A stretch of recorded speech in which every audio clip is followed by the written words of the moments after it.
One, and it's time for us to delve into the major discuss for today. Just to let you know that we'll be streaming live on YouTube and our Facebook pages, and you can drop your messages and make a contribution via that. Thank you so much for joining me. I think when I came in, I saw some messages. Okay, it's not for me. I just saw that message from Pastor TJ coming in. I came in a bit late though, but it was meant to go for the billionaire.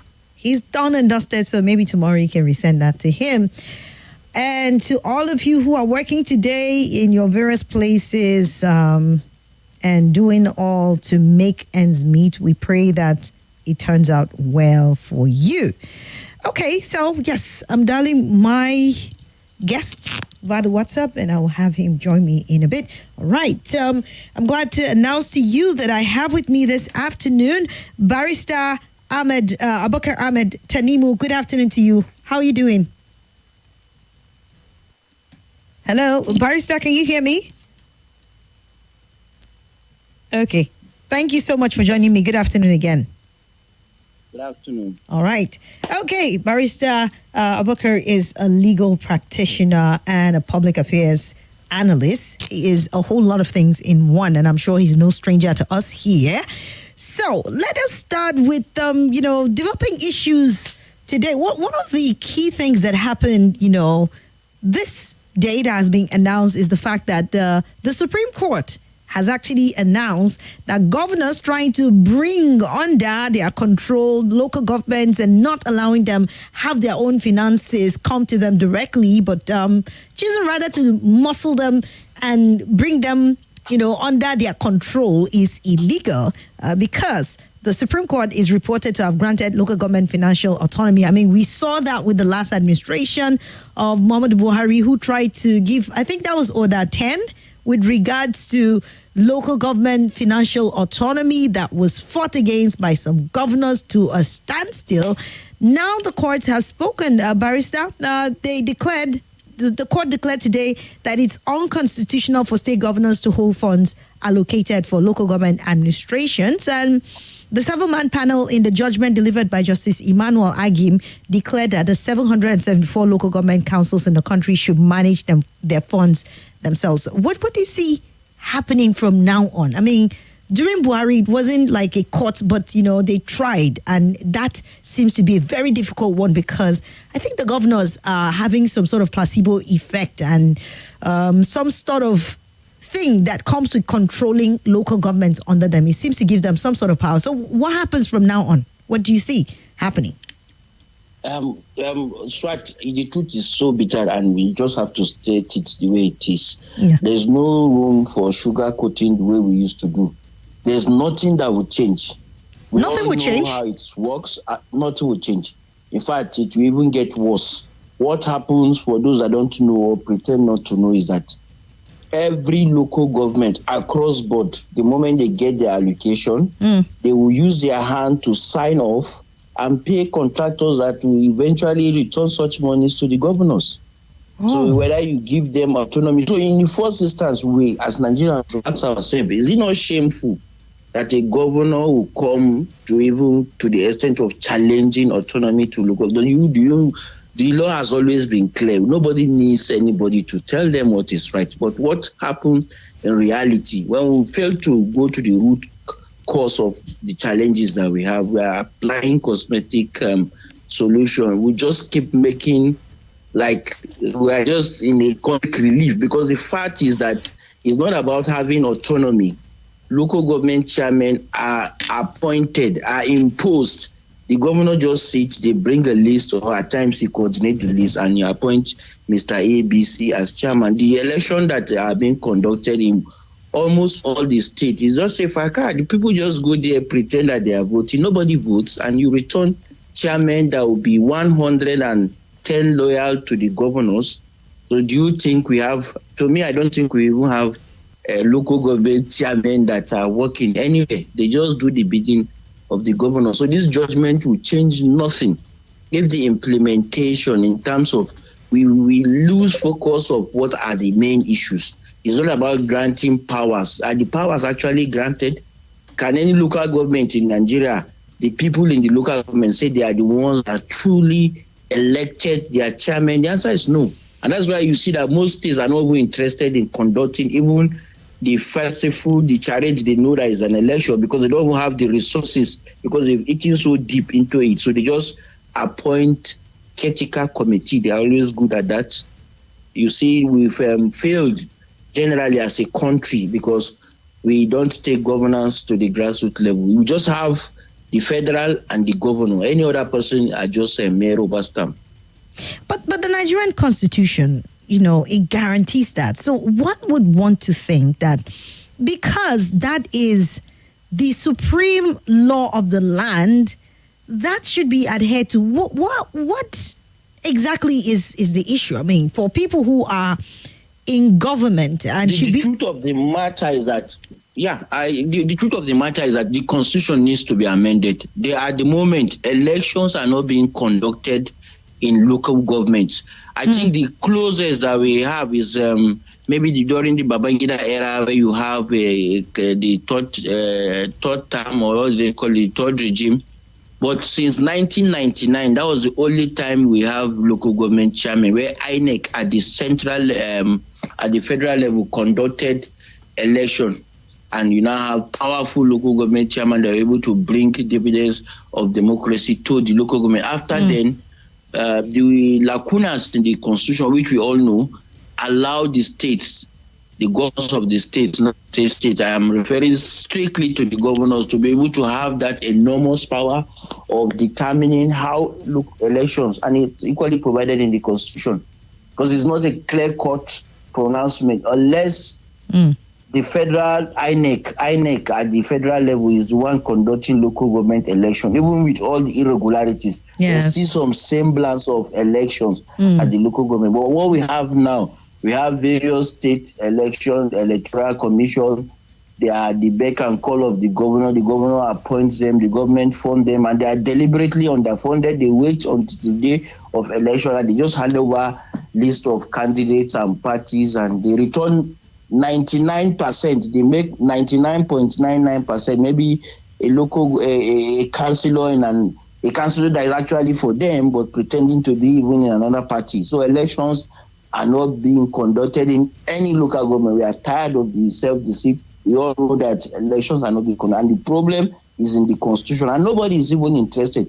Going to the Supreme Court, they just want the judiciary to always be making pronouncement on what they need to do. As I said, nothing will change with the judgment. The judgment is affirming constitutional provision, fine. But in reality, what happens is that a local government chairman that has been imposed by the governor will be dictated upon by the governor. The governor will simply appoint those that will execute contracts that are not even at times in the best interest of the local government council. And you will normally have, in all the states, most of the states, you have Ministry of Local Government and Chieftaincy Affairs. What do you think they do?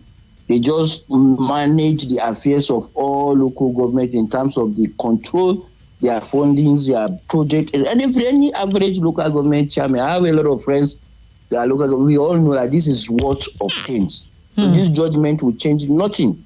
Wow. The moment the funding is coming to their state, the governor already have a list of the contractors that should be paid. They will be paid. And the local government chairman have some certain percentage that goes to him, the councillors, and the rest things will just be stagnated. Most of the local governments are not functional.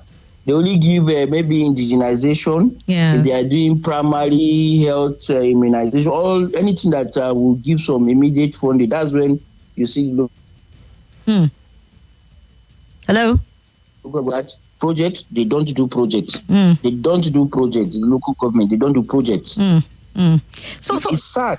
It's really a very sad and alarming thing. You talked about constitutional amendment, and I was trying to go through the provision, in a constitution that makes for local government. Now, the provision in Section 7, subsection 1, where there's a creation of the local government in the Nigerian constitution, then Section 162, subsection 3 of the Constitution made provision for funding of local government by both the federal and state government. And the said section also provided for local government and states joint account to be managed by the states, and through which the state shall transfer funds to each of the local government of the state. And this provision placed the local government under the financial control of, state government. So I'm wondering, despite the fact that there is a local government that is referred to as a third tier, this provision kind of, justifies what the governors are doing, even though we know in real practice it ought not to be so. Further section 2, subsection 2 and 14 of the Constitution made Nigeria a federation consisting of states and federal capital territory and so on and so forth. So you look at it and you're confused as if, okay, what do we, which way do we, or which of these constitutional provision is what is. Sorry, why am I getting a bit confused in my? What do we work with? And it's quite clear. Yes, so that's the provision of the Constitution on the one hand. Sure. But then looking also at the National Assembly right now in order to salvage the whole situation, because we seem to have lost that connect between grassroots development and governance. It just seems to happen at a certain level. How do you think this constitutional amendment can be kickstarted in order to fix the things that have really been damaged over the years with regards to local government administration in Nigeria? Very simple, very simple. The powers of and the creation of local government should be specifically be spelled out in the Constitution. The issue of joint account should be abrogated completely. You don't need any joint account. States know the project they are to implement. Local government knows what they desire the most. But all these are just if you look at it critically, you can do little if the person at the helm of affairs is imposed by the governor. So no matter how beautiful the provisions of the Constitution are carefully couched, if the implementation is even an unintended result, now we know what is the challenge. The challenge is governors will continue to control the local government chairman. So why not we create a free and fair template where people will be able to elect persons with integrity and credibility that will be able to protect their interests and not will turn into a stooge for any governor. Then you have credible person being elected, not imposed the way we have it. Elections should never be conducted by any of the state electoral commission. The way people tend to make argument, if Federal House of Assembly members elections are being conducted by INEC, and we have semblance of credible election, there's nothing affecting the federating unit. If the same INEC at the federal level will now conduct election at each of the states. So the argument that people are trying to see the independence of, so what has the independence benefited all the states? Right now, you know that allocation to states have increased, but all the states, virtually all the states, are in humongous debt that no meaningful impact is being felt, and that is why we are currently having economic challenges that we're having, because state government cannot impact meaningfully. Okay, all right. Let's look at for even managing such power. So local governments need to have proper election, and proper election can only be guaranteed when INEC, and a truly independent INEC at the federal level, not the ones at the state level, the beck and call of the various state governments. Yes. Okay. Hello, I'm with you. So to end, what I'm trying to say is that the judgment is okay, but there's nothing to celebrate if the process of electing the chairman are not equally be modified, because the Constitution is kind of vague in terms of how do you get local government. We want a situation where specific provision we made in the Constitution, the process, how local government chairmen will be elected. Their tenure should be fixed, not the 3 years. If 4 years is not enough for the state governor, I think local government deserves 6 single-year term, or maybe 7, so that they know that a governor will not remove them from office. The State House will not ordinarily have powers of removing them. Let the people that elected be the ones that will be responsible for overseeing. In other climes, we see how it works, but you know that in Nigeria, we like copying what doesn't work We leave the good part, or we copy what works. When we come here, we mutilate it. That's the challenge we're having. Indeed. Like you said, there are serious constitutional issues that need to really be looked into and amended if we're really serious in having a very viral and working local government system in Nigeria. If not, we'll continue in these circles. It's not the first time. I mean, I remember during the last administration, when Buhari made the move to ensure local government autonomy in terms of their finances, there was this great celebration, and then it went moribund, thrown under the carpet until now again. And well, we want to see though. Let's look at other issues now. Yesterday, the Senate commenced legislative action to address the country's food security problem by considering a bill to that effect. According to a statement that was signed by the Special Assistant President of the Senate, Ezekiel Tabio, the bill, which was sponsored by Senator Theodore. Oh, okay. Oh, sorry. That's. It was actually sponsored by Senator Sunday Karibi. And it is with regards to what Nigerians are currently going through. And then shortly after that, there were statements here and there. But let me start by asking you, how do you think the legislative arm, the Senate, the House of Representatives can come in terms of the food crisis, in terms of the inflation, unaffordability of food for the average Nigerian, with the introduction of this bill, okay? How much do you think the legislative arm can do by stepping in their own capacity? Hello? Okay. I think we have some network problem there. I'll try and reconnect with Barrister Tanimu in a bit. Hopefully he gets to pick because the line cut. Okay, so we're trying to consider, the bill that was introduced yesterday into the floor of the Senate by Senator Sunday Karibi in order to address the food scarcity or insecurity that Nigerians seem to be facing. And the call was a sequel to a motion that was put forward by Sunday Karimi, who is of Kogi West, during the plenary. Mr. Karimi, while presenting his motion, said the prices of basic foodstuffs such as rice, beans, tomatoes, onions, and others have increased over 100%. And he listed insecurity, bad roads, removal of fuel subsidy, and devaluation of the naira as some of the factors. Okay, the line isn't going through anymore. I don't know what the issue is, but I would most probably be using the phone lines to dial back my guest and have him come on board so we can continue with our conversation. Okay.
Sports after this.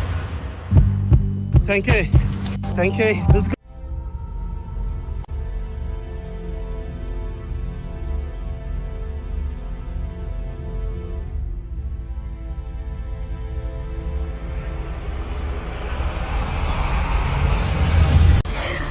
Hi everyone, my name is Swat. That's the name my father gave me, but you can always call me Her Vocal Majesty. I'm the host of The Sunny Side on 95.1 Nigeria Info. It takes place every weekday, noon to 3 p.m., where we get to have all the lovely contemporary conversations. If your days are normally long and gloomy, well, not anymore, because I'm here to make it all bright and sunny for you. So join me. It's an invitation. You don't want to miss out.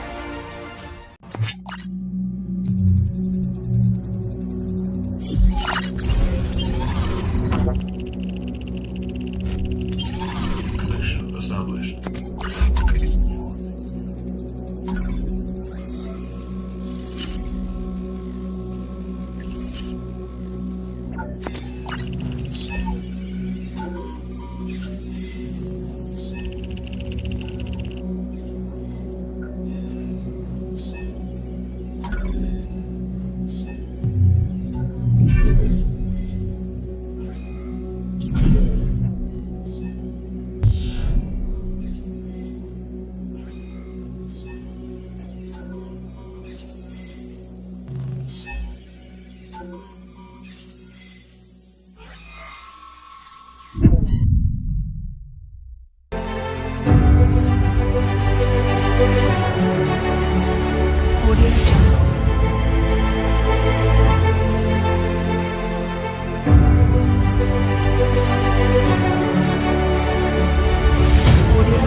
Audio Jungle.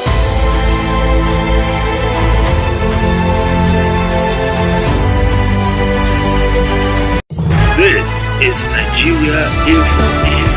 Nigeria Info.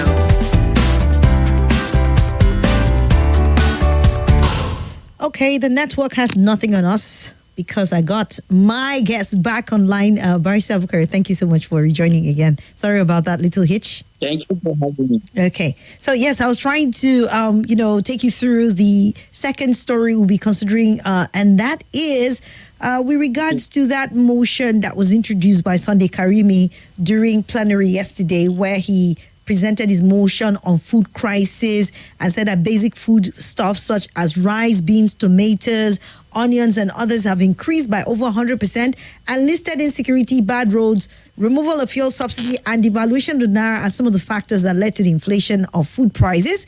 And he lamented excessive charges by sellers of foodstuffs and called on the National Orientation Agency in collaboration with the Ministry of Agriculture to sensitize marketers on possible consequences. And Mr. Karimi also raised alarm that farming communities in the border areas are exporting their produce to neighboring countries instead of selling to Nigerians. He therefore prayed the upper chambers to urge the federal government to, as a matter of urgency, address impending food crisis in the country. How do you think this is possible? I mean, with the president introducing policies, not really doing anything to cushion the effect in terms of palliatives, maybe through the CNG buses that were promised. Right now, living wage is also a big time issue, even though we learned the president is going to meet with labor leaders today. All the questions around the unnecessary hardship that Nigerians are having to bear on a daily basis. Let's have your comment on that. Swat, we all know the problem. And the problem, at times before now, we used to believe that some of the things that are being felt are just mere conspiracy theory. But now we have every reason to believe that the conspiracies are basically true.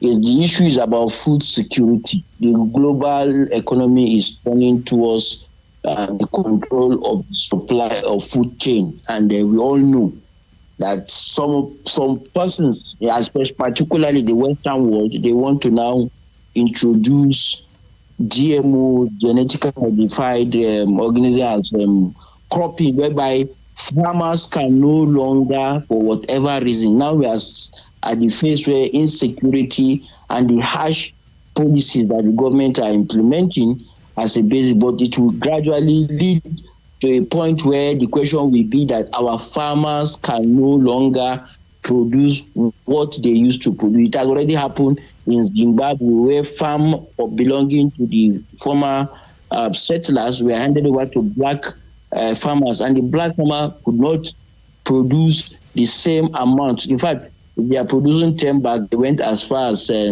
unable to produce a single bag of grain. And the resultant effect, the same thing that happened is that they were giving seedlings, whereby those seedlings are kind of modified.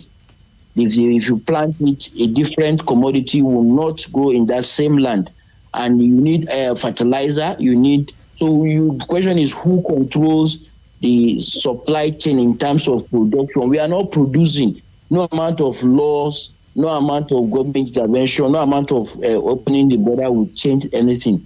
What the government needs to do is either accept the reality that we are not yet fully independent. We are being controlled from the Western, but we should be smart enough. The little takeaways that we can get, pending when the situation will get better. For instance, we should negotiate better in terms of control of the seedlings.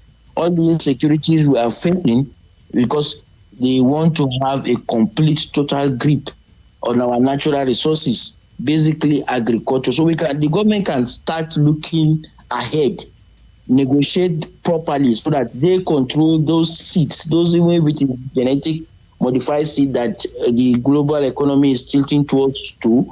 We should be able to have a say and a control. That being said, the immediate approach being adopted, it's all glaring that the government needs to make some reversal, particularly the fuel subsidy removal. If we have seen the pains, we have not yet seen the gain. There is no gain because we are not mature for it. The loopholes, the lacunas, the limitations, the leakages that we have identified, they should all be checked. We cannot have a custom and you say subsidized products that have been imported to the country will be taken out to another country. So it equally leads you to the issue of corruption and people not doing what they are supposed to do. It appears the government are not really looking at what the masses are going through. Before now is a segment of the country. I'm assuring you, every segment of the country are helpless. Every segment of the country are agitated. People are in severe pain. It's just a trigger, but we don't want that. The government should look inward. Talking to labor union is good, but this is just a segment of the society. These are less than the 10% that are gainfully employed at whatever level. Not even gainfully employed. Maybe they are merely employed. Because what they are earning can barely take them home. Somebody in Abuja, a civil servant in Abuja that is earning 100,000, 120,000. Is the rent that such kind of person will want to pay? Is it the cost of transporting to and fro from the outskirts of town? Because definitely they cannot stay inside town. Is it the cost of feeding? This is just a segment. The labor unions that the president is going to discuss with, they constitute less than 10% of the more than 200 million Nigerians. What happens to the 180 that are self-employed? Their increment will ordinarily even have negative impact. Those of us that are paying salaries, we know that if there is an increase in the government, the amount, there will be increase in, we are already having inflation at a consistent level. It has been growing from 17%, keep growing more than 25, it's alarming. Nobody can make projection. Businesses are being closed. If you go to town, go to offices, a lot of offices are shutting down because they cannot even the needs, their basic needs. So we are happy the National Assembly, they are intervening, but you see the reality is that we want to see those in government to lead by example. If you are introducing austerity measures, they should demonstrate it. Now they are going for luxury while the majority are trying to contend with basic necessity of life. Schools are being shut down because they cannot afford to pay electricity bill. So granting them exemption from TSA will change nothing. All these cosmetic are such a short-term measures, but in reality, we need to produce more. We need to be able to produce. If people are taking it outside to sell, we should be happy that we are now exporting and earning income, revenue, foreign exchange.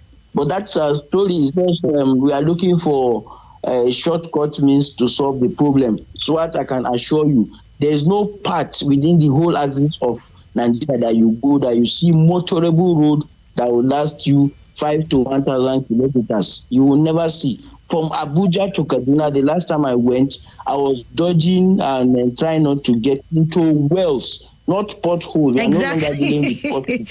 For those that know It's wells that we have on the road. Honestly. And you see a particular section of the road will be closed. People are not farming. People are scared. People are not going to farm anymore. No. We still have communities. We still have communities, Tanimu, that bandits are still collecting taxes and telling them that if they don't pay, they will not have access to their farm. It's still very much outside the outskirts of Kaduna. Yes. You are going too far outside the outskirts of Kaduna. Our mutual junior, she was a judge, a customary culture, was kidnapped. Her family, she has lost a son. Insecurity is everywhere. Farmers are scared to death. They cannot go and farm. Cattle rearers, cattle breeders. It's not by setting up a ministry of livestock. The challenges, the problems we all know. Insecurity. There are no motorable routes. Okay, If traveling from Kaduna to Abuja is hellish, then just imagine other parts of the country. It's very unfortunate. All these things that you say are just facts that everybody knows about. Now, recently, the government exempted tariffs for importation of food into the country. Now, while some people have hailed this, I don't know what your thought is, because some people are saying, look, what we need is food sufficiency and security in Nigeria. Not necessarily you're encouraging importation into the country. But some say with the waiver of this tax for another 150 days, that is going to help. That particularly was noted even by the Senate President Godswill Akpabio on the floor of the Senate when they were deliberating on this. Meanwhile, Ahmed Lawan, also the former President of the Senate, was talking about the fact that, look, if this is not tackled urgently, that the people might go out to protest and government may not like the backlash from the people. So all of these things are all, in the mix.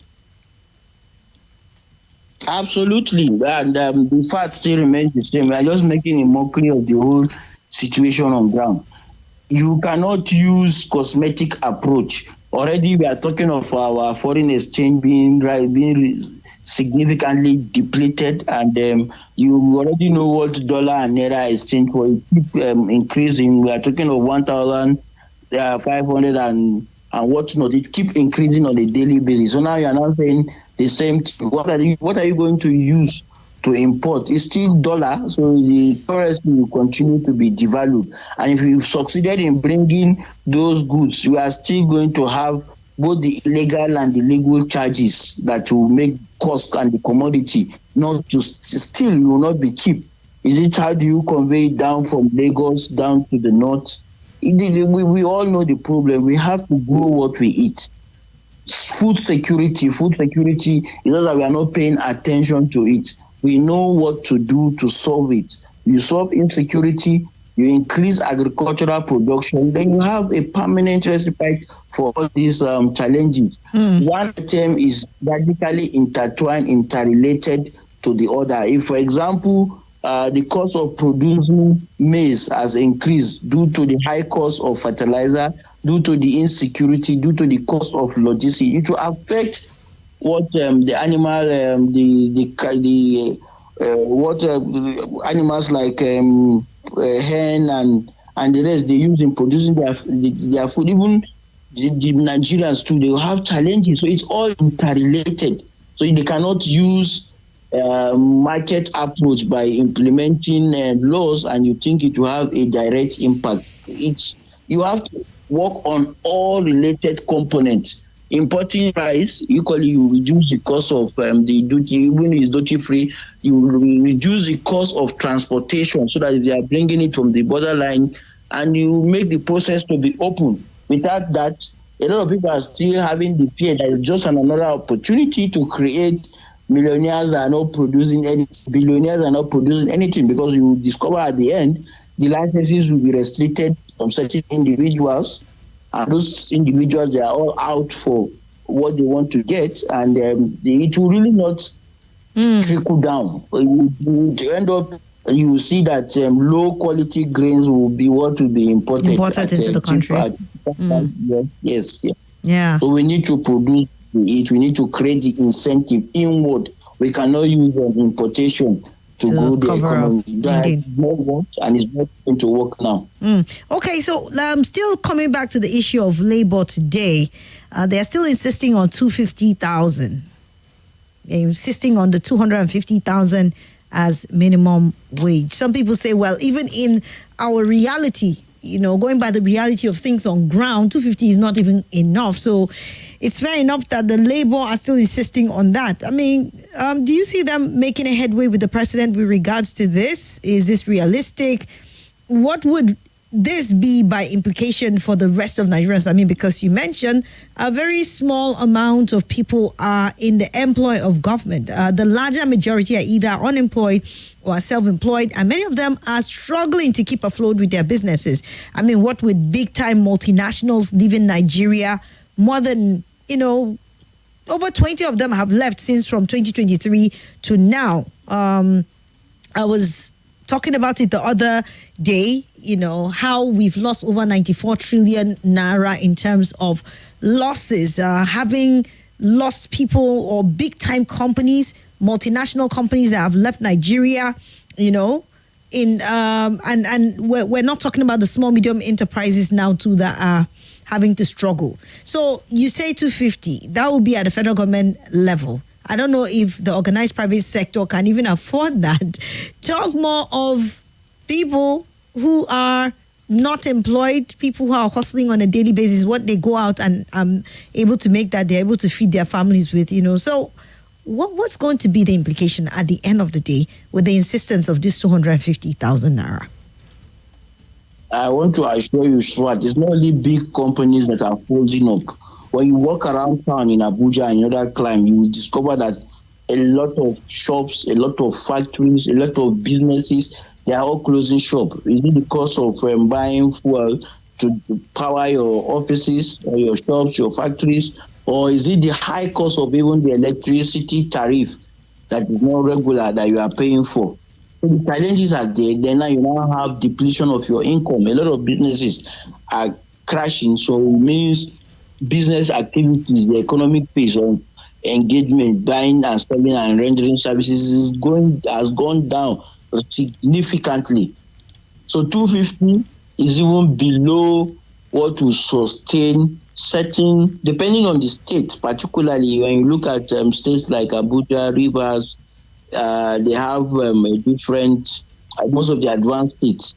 We want the process to be decentralized, but the minimum wage should be something realistic. When I say realistic, in between maybe 200, 150, so that the private sector, this is supposed to be what the private sector is learning from as the benchmark globally. The funny thing is, the government on the one hand is trying to cherry pick policies that will boost and make their activities function easy. They are quick to implement policies such as a removal of subsidy, increase in taxation.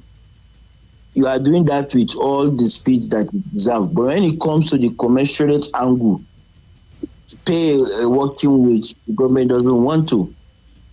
Create enabling environment for businesses, the government is not interested. So there's a disconnect. And once that disconnects of this, you cannot use only monetary policy. It has to go around the whole state of the economy. Both fiscal and monetary policy must work in tandem. So it's not about quick fix. Any amount decided at the end will not be the determining factor if the economy will be revamped. What the government needs to do is to increase the volume of production. And for you to do that, if you are taking any loan, the question that you even ask yourself, why has the government not been able to build any refinery? And the idealism of saying there's no business of government being in power, that we have seen the notion, and we have seen those that have clamored for the government to opt out of businesses. Like we'll see what is happening in the power sector, we'll see what is happening in the petroleum sector, we'll see what is happening in all the sectors, even banking. The moment the government pulls out, certain individuals hijack the whole process, manipulate it, render below capacity, below quality service, and all Nigerians will be expected to pay for it. So we should go to the fundamentals. We should increase agricultural production, the enabling environment for businesses to thrive, both private. In fact, you need more of the private sector to work so that it will complement what obtains in the public sector.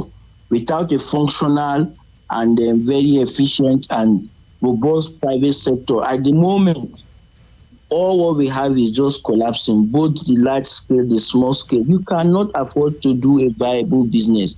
Only certain areas, and you don't expect every other person to remain in a given area. When some supermarkets, you'll be shocked to know some businesses, the owners are just helping themselves with what they have. They are not even thinking of restocking because they know the implication, the cost. And when you now have customers that are not even buying, so that change, that financial, that process of getting value so that you can now increase the value is not there anymore. So the government needs to look inward. We thought we have the government that's focused, that is people-oriented, that it will be more careful with certain policies and based on the promises that they made when they were campaigning. All of a sudden, we appear we are even going worse. We are retrogressing at a very fast rate. A lot of people will continue to pray that we should be taken back to 2015 down to where we are at this moment. Exactly. Still speaking to the issue of businesses leaving the country. I mean, one of the biggest retail shops that Nigerians are so used to, talking about ShopRite, actually announced that they were going to cease operations. I don't know if you noticed the one at Wuse.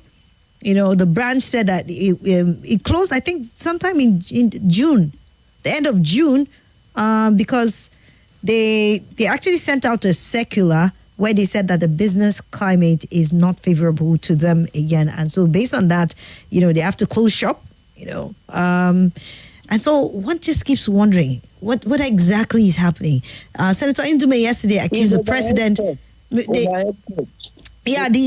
Senator Indume accused the president of having a closed door sort of aura around him, that it's hard to reach him, to even talk to him about this. I don't know if the president is really aware of what is currently going down, or he is just playing the ostrich, or there are some plans on ground that are brewing and we're yet to see. But honestly, the climate is really not friendly with businesses and individuals alike. Swat, I said before, now we don't believe in conspiracy, but now you have every reason to believe in conspiracy. And I'm even afraid, maybe if you are elected as a president, or if I'm elected as a president, what happens to all the other presidents will equally happen to us. At first, you'll be hijacked, certain cabal will take in the affairs of the government, and you'll be inaccessible even to your ministers, to the senators, to well-wishers, and things will continue to go bad. It's only protests that will now create the environment for Nigerians to get to hear directly from their leaders, see their leader directly. It's the same thing, it's a script that keeps repeating. Hijacked, cabal is running the affairs, and then no access. It's the same story. The reality is that as far as we Nigerians are concerned, they elected Bola Tinubu as the president, and he has the responsibility to at least keep to all, if not most, at least achieve maybe half of the promises that were made. He made promises. Some of them we've seen the implication. It did not go well. It's time for reversal, unless it's not representing the people. The people that elected the president, they are clamoring and they are agitating. We are saying we are going through a lot. Okay. Directly intervene. And they are not seeing intervention. And 2027 is just by the corner. I don't think people are equally preparing for what they will do in the case of manipulation. We want an environment that is free, fair. Democracy. We've not even seen any move, in terms of electoral reforms and, change. Honestly, that's one of the things I thought would really be priority for us. It's not a priority for now. We'll wait till the end, then they'll do it sharpishly. There are a lot of lacunas in it. They will still go. The process will be manipulated. Pronouncements will be made. An unfavorable candidate might be returned. So I don't think people will take it this time around. Well, I don't think, I totally concur with that thought. I don't think people can take it because people want to see the dividends of democracy. And if it's not reaching them and they've had to suffer this far, then the future must be bright, honestly. Let me take on some messages here. We have people who are responding already, to the messages. Good afternoon, Swat. You're doing a great job. Please is okay. This is from earlier on. Talk about, thank you so much. This person here, that's Kudus from Kudus, said, good afternoon, Aunt Swat. My name is Kudus from Zuba. If possible, federal government should conduct local government election as it's done during Obasanjo's tenure. I love the judgment so far. Let's start from here. Okay, thank you, Kudus. Then Dr. Pete in Asokoro said, let's put the cart before the horse. The governors control and appoint local government chairman because they controlled the money. Now that they have lost control of the purse, the governor's powers have been pruned. They fought to maintain the status quo but have lost this at the Supreme Court. The era of despot king governors will gradually but surely come to an end. Well, I like the fact that people are optimistic about this. I hope it turns out that way.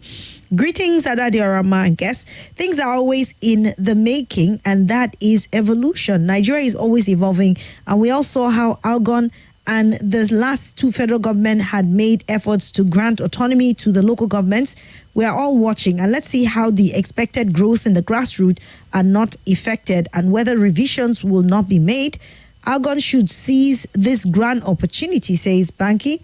Then this one is Israel. It's a message from Israel. He said, I was also having the fear that even as the Supreme Court has ruled, the emperors in the state may not free the local government.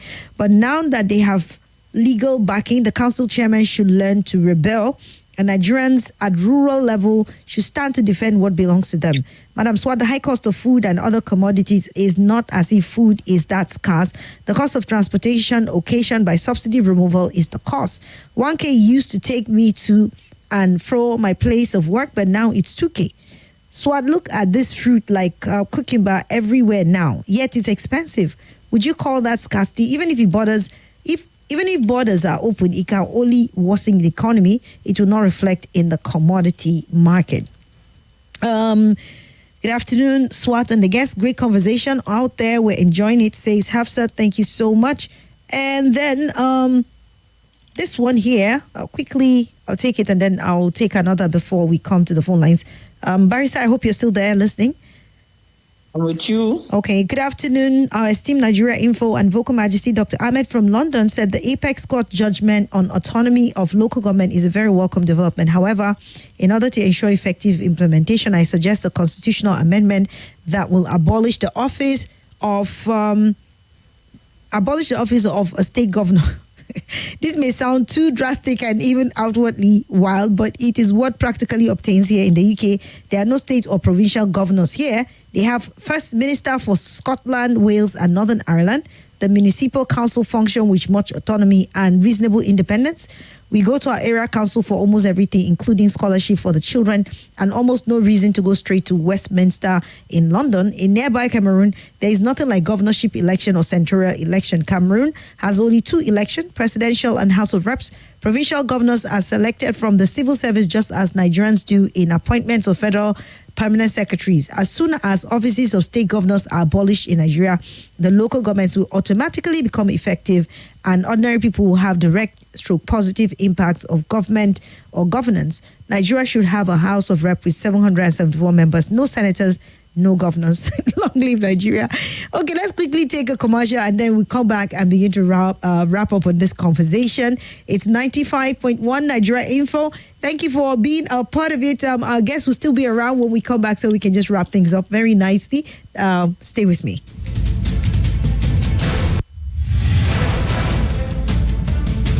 This is Nigeria Info.